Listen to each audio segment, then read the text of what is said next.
legend herself, Umama Dorothy Masuku, there as part of the panelists. Perhaps at a later stage, once they've gone through the nitty-gritty of the white paper, they can speak about women and the role of women empowerment in the music industry and various other arts and culture industries. So without further ado, let me hand you back over to Peter.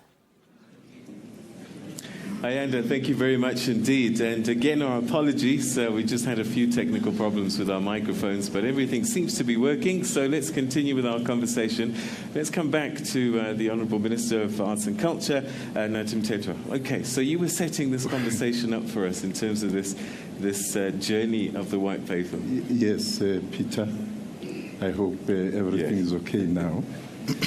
As I was saying that globally, in 2005, UNESCO adopted a convention, or came up with a convention on the promotion of the diversity in culture.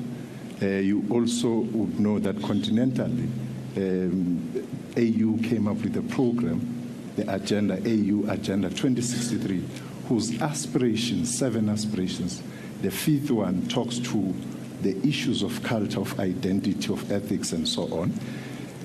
Here at home, the adoption of the Constitution itself embeds in the Bill of Rights the very important area of arts and culture.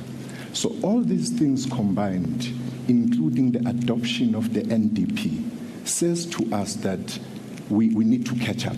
We need to catch up with the current, so that we use this very powerful space of arts, culture and heritage to change the lives, because humanity's life is not complete without this intangible value. Okay, all right. Great opening thoughts. We'll interrogate them further as we start getting into the big themes of what's been coming through the white paper, and also getting input from our audience and people at home about what they think should be in there. But a man that was there in 1996, who crafted the original document and has a lot, I guess, you've seen a lot over time.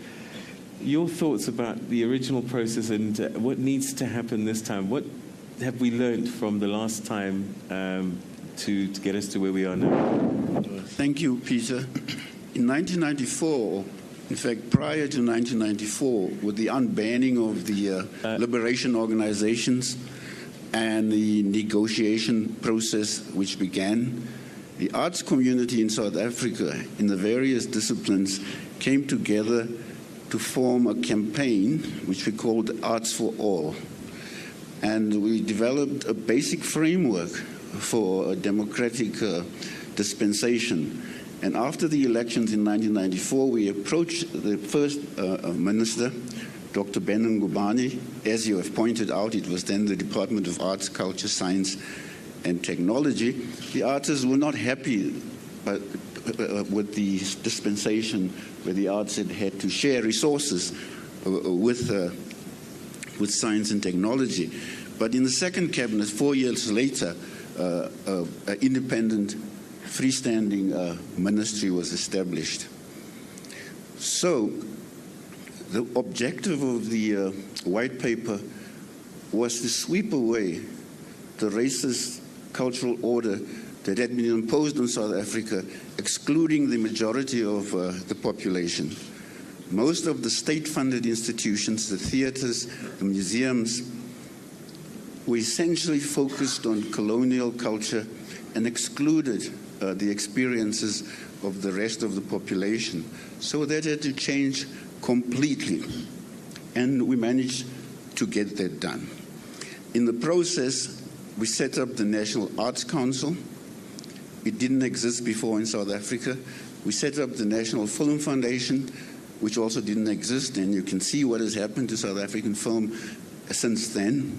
We set up the National Heritage Council, Business Arts South Africa, and the Arts and Culture Trust. We also lobbied for the inclusion of the arts in the lottery. It's all in the white paper and in the report of the task team. What was also critical for us is to make arts education universal and compulsory for all children in South Africa. Those of you who were educated in the old dispensation would know that in black schools, there were no formal art classes whatsoever. No formal music, no theater, no dance. maybe some choral music and so forth and so on. And we lobbied the ministry to speak to the Department of Arts of Education. And in fact, that proposal was taken up, and arts education is now part of basic education across the country. But there's a shortage of trained and skilled teachers who can work across the disciplines, and that also requires some attention. Furthermore, during the struggle against apartheid, community art centers, which were independent of the state, funded by solidarity groups in other parts of the world, enabled the arts to play a central role in the struggle to emancipate South Africa when political voices were silenced, right from the 60s through to the early 1990s. So the white paper stressed the importance of making available multidisciplinary community art centers across the face of South Africa. Money was secured from the Reconstruction and Development Fund, and about 30 or 40 community art centers were set up across the country by the National Ministry in partnership with local government. But most of those community art centers collapsed because the relationship with the local government was very weak.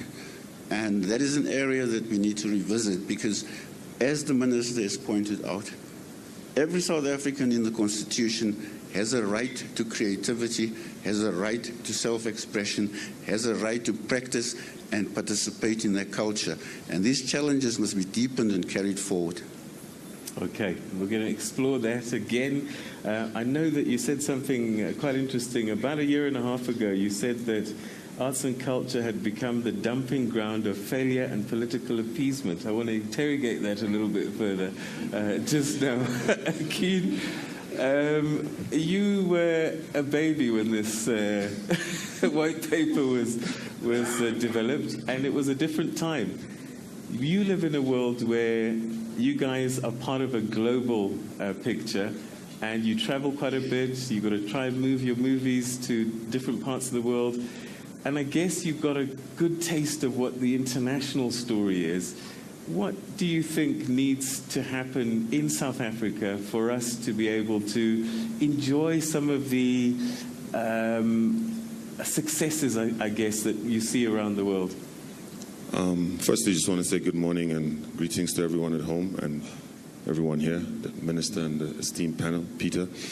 I think what we need is a radical shift in thinking about how we look at our local films, which is why I think a lot of us were very excited about the possibility. The Minister spoke about revising the white paper, looking on catching up. He's mentioned catching up. And also earlier this year, the Minister convened a meeting that had never happened before in the South African film industry, when filmmakers, exhibitors, distributors sat in one room to talk about what do we mean when we market our product. And I think for too long, the narrative in our country has been very Eurocentric. So a lot of African films tend to be treated as if, oh yeah, you're welcome to join as well. Thank you for coming in. And we forget which country we're in, we forget what continent we're on.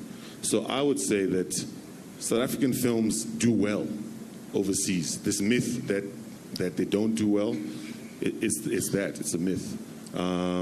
There's work to be done, but I think at home, more importantly, we have an opportunity for the first time in a long time, and the films that were released this year show that South Africans want to watch their films. And I think that working with the Department of Arts and Culture, organizations like CISFA, the IPO, there's a real opportunity to say, our people want to see our films.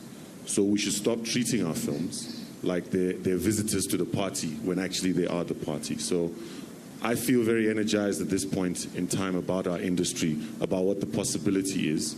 And I definitely know that friends of mine, some of whom are in the audience, echo the same views, that we're tired of being treated as if, again, not sound like a stock record. But we're here, and we're not going anywhere, and I think the future is very bright. Okay, all right. Just before we start going to Twitter and also our audience here, Minister, if you could just take us through some of the major themes that have come through. I know that, radical shifted thinking, that's kind of on your agenda. Radical socio-economic transformation in the sector. We talk about protection and preservation, promotion of arts and culture and heritage, transform accessibility of arts and culture. These are pretty big themes. Just take us through those very briefly, and are they doable, and what needs to happen? Well, they are, Peter, they are doable. Actually, we have touched on the key strategic themes. And one of them is what government has decided, that amongst its outcomes, it has outcome 14, which is about nation building and social cohesion. As you know, that before 1994, there was no nation to talk about in South Africa. All of us were grouped in some ethnic groups, different groups, and so on.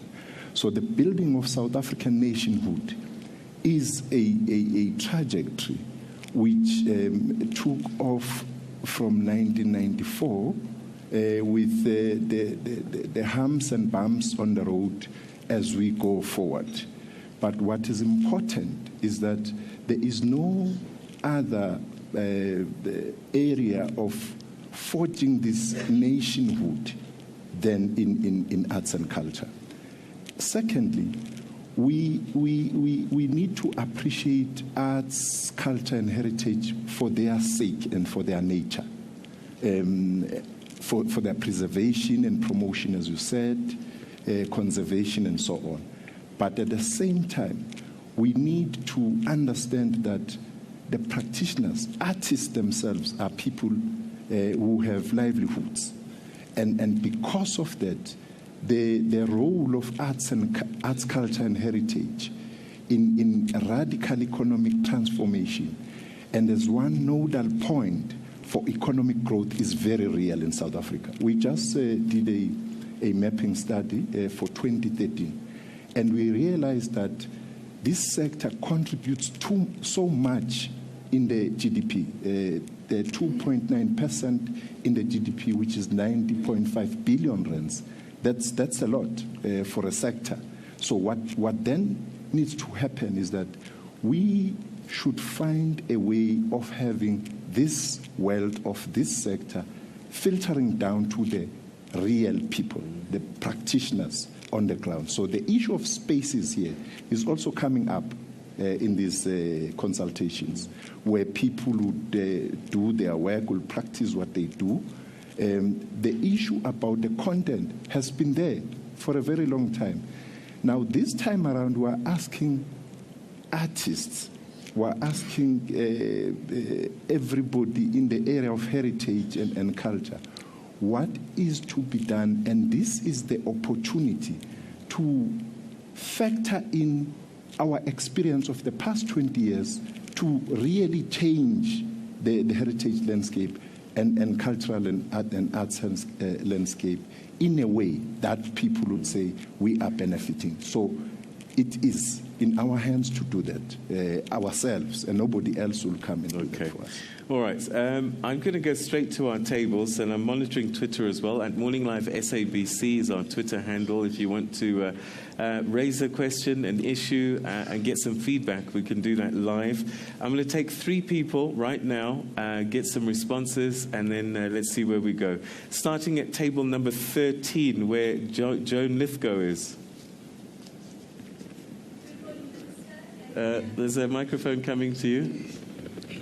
Good morning, Minister, and thank you very much for this opportunity. I work for Education Africa as a marimba specialist, and I'd like to know, what is your understanding about social cohesion in our country, and what processes and programs have you got involved in the country to facilitate this to happen more quickly? I think we at Education Africa run a number of projects where this is our focus point, and I'd just like to know your opinion on this. Thank you. Okay, that's the first question. Joan Lithgow. Pemelo Siditi is on table number 12. Pemelo. Thank you, Peter. Good morning, Minister, and your esteemed panel. My name is Pemelo Siditi. I'm the Secretary General of the Cultural and Creative Industries Federation of South Africa. I wish to point out that our vision is to transform the cultural and creative industry and also make it a point that there's sufficient government representation of all the practitioners and ultimately see to it that economic benefits accrue to all those who are practicing. For us to radically transform what we see happening currently in our industry is that we need to acknowledge our past. We need to acknowledge that our history does not start in 1652. There used to be storytelling, there used to be economic activity before 1652. And post 1652, we saw a systematic introduction and a cancer that saw to it that the colonial apartheid infrastructure gets created and ultimately it becomes intact. That's what we're seeing currently. That's your old 4 provinces allocation of resources referring to theaters tends to be stuck in the past. For instance, I can give an example with... I'll tell you what, we're under pressure in terms of time, so okay. Can I take a quick commercial break, and then I'm going to give you time to think about how you can say what you're saying in a shorter time. And then we'll get our third question as well. So we'll take a quick break, and when we come back, we'll finish that question, and then we'll get some answers from you as well.